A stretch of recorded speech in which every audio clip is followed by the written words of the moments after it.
अस्सलामु अलैकुम वरहमतुल्लाहि वबरकातुहू। बख्श ला एसोसिएशन से पेश खिदमत है माहर मुजतबा बख्श। प्यारे दोस्तों, आज मैं आपको विरासत के बारे में बताऊंगा, इनहेरिटेंस, कि ये क्या होती है और ये इसका जो अमल है वो कब किया जाता है। तो सबसे पहले ये कि इस्लामिक कानून में, इस्लामिक लॉ में जो इनहेरिटेंस है वो क्या है और क्या दर्जा रखती है।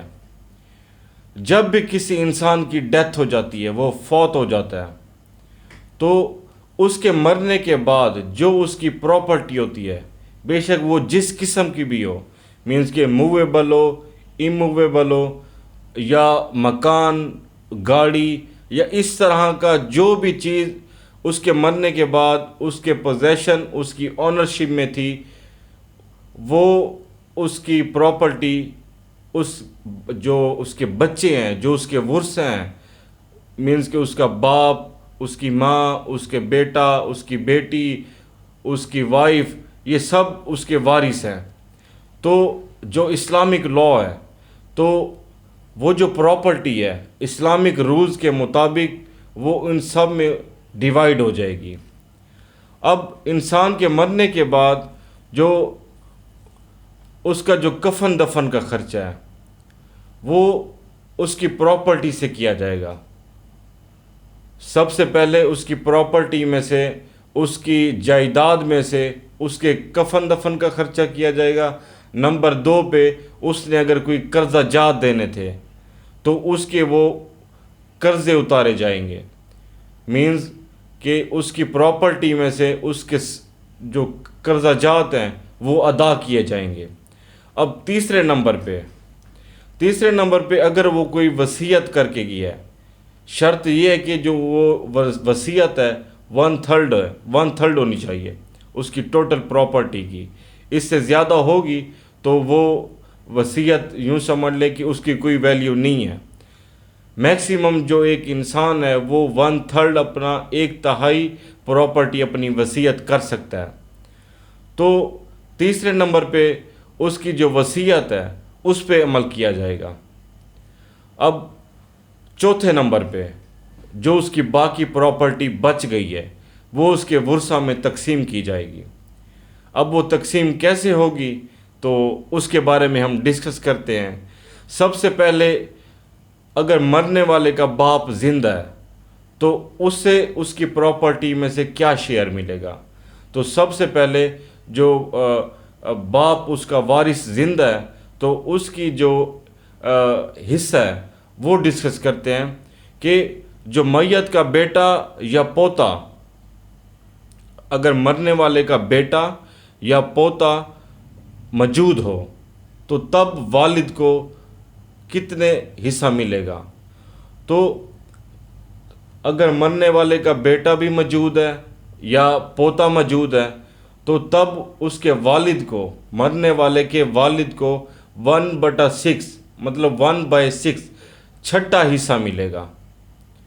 और अगर जो मरने वाला है उसका बेटा या पोता तो मौजूद नहीं है लेकिन बेटी या पोती मौजूद हैं तो उसे उसकी जायदाद का छठा हिस्सा मिलेगा, प्लस बाकी जो बच जाएगा, मीन्स उसकी बेटी को या उसकी पोती को देने के बाद जो बच जाएगा वो भी उसके बाप को मिलेगा।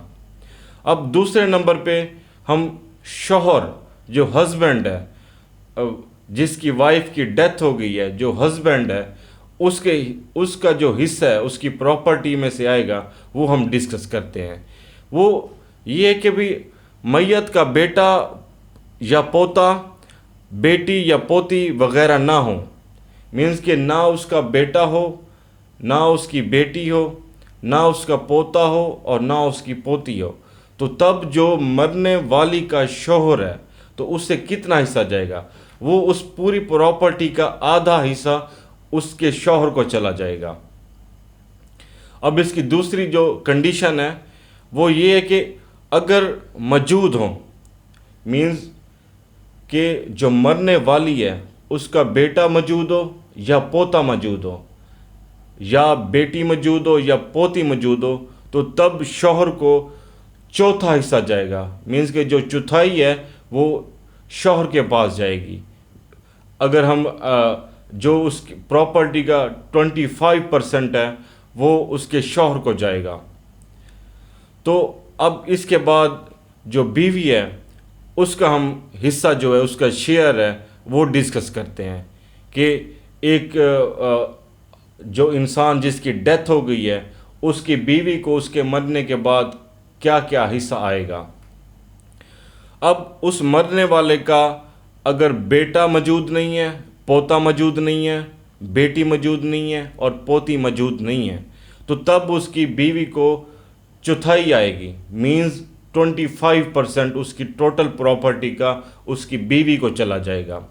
اور اگر یہ موجود ہیں تو اگر اس کا بیٹا موجود ہے اور یا اس کا پوتا موجود ہے یا اس کی بیٹی موجود ہے یا اس کی پوتی موجود ہے مرنے والے کی، تو تب اس کی بیوی کو 8واں حصہ جائے گا، مینز 1/8، 8واں حصہ اس کی ٹوٹل پراپرٹی میں سے اس کی بیوی کو جائے گا۔ اب اس کے بعد اس کی ماں کا حصہ کہ جو مرنے والا ہے اس کی ماں کو اس کی پراپرٹی میں سے کیا ملے گا، کہ اگر میت کا بیٹا نہ ہو یا بیٹی نہ ہو یا 2 بھائی بہن نہ ہوں تو تب اس کی ماں کو 1/3، مینس کہ جو اس کی پوری پراپرٹی کا 1/3 حصہ ہے وہ اس کی ماں کو چلا جائے گا۔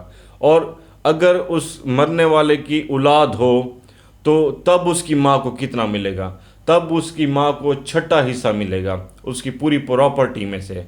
اور اس کے بعد ہم بیٹی کے حصے کی طرف جاتے ہیں کہ جو مرنے والا ہے اس کی بیٹی کو اس کی پراپرٹی میں سے کیا حصہ ملے گا۔ اب صرف اگر اس کی ایک بیٹی ہے، جو مرنے والا ہے اس کی جو بیٹی ہے وہ ایک ہے، تو اس کی بیٹی کو اس کی پوری پراپرٹی کا آدھا حصہ چلا جائے گا، مینز کہ نصف، 50% جو اس کی پراپرٹی ہے وہ اس کی بیٹی کے پاس چلی جائے گی۔ اور اگر بیٹیاں 2 ہوں یا 2 سے زائد ہوں تو جو 2/3 پوری پراپرٹی کا 2/3 جو ہے وہ اس کی بیٹیوں میں برابر تقسیم کر دیا جائے گا۔ اب جو مرنے والا ہے اس کی جو ایک بیٹی ہو اور جو ایک بیٹا ہو یا 2 بیٹیاں ہوں اور ایک بیٹا ہو تب ان کا حصہ کیا ہوگا۔ تو 2 بیٹیوں کی صورت میں اور ایک بیٹے کی صورت میں جو مرنے والے کی پراپرٹی ہے وہ آدھا حصہ چلا جائے گا اس کے بیٹے کے پاس اور آدھا حصہ چلا جائے گا ان کی جو بیٹیاں ہیں ان کے پاس چلا جائے گا۔ اب اگر بیٹی کے ساتھ بیٹا بھی موجود ہے تو تب بیٹی کو بیٹے کا آدھا دیا جائے گا، مینز کہ جو حصہ اس کے بیٹے کو ملے گا اس کی بیٹی کو اس کا آدھا حصہ دیا جائے گا۔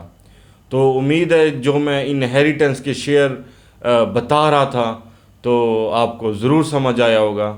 تو مزید اگر کسی بھائی کو کوئی کنفیوژن ہے تو میں اس ویڈیو میں اپنا نمبر دے رہا ہوں، تو وہ کسی بھی وقت مجھے واٹس ایپ یا کال کر سکتا ہے، تو انشاءاللہ میں لازمی رسپانس دوں گا۔ تو مزید اس طرح کی ویڈیوز کے لیے میرے چینل کو سبسکرائب کریں، لائک کریں، شیئر کریں، تاکہ جو یہ علم ہے آپ سنیں اور آگے لوگوں تک پہنچائیں تاکہ ان کی رہنمائی ہو۔ تو اس کے ساتھ مجھے اجازت دیں، اللہ نگہبان۔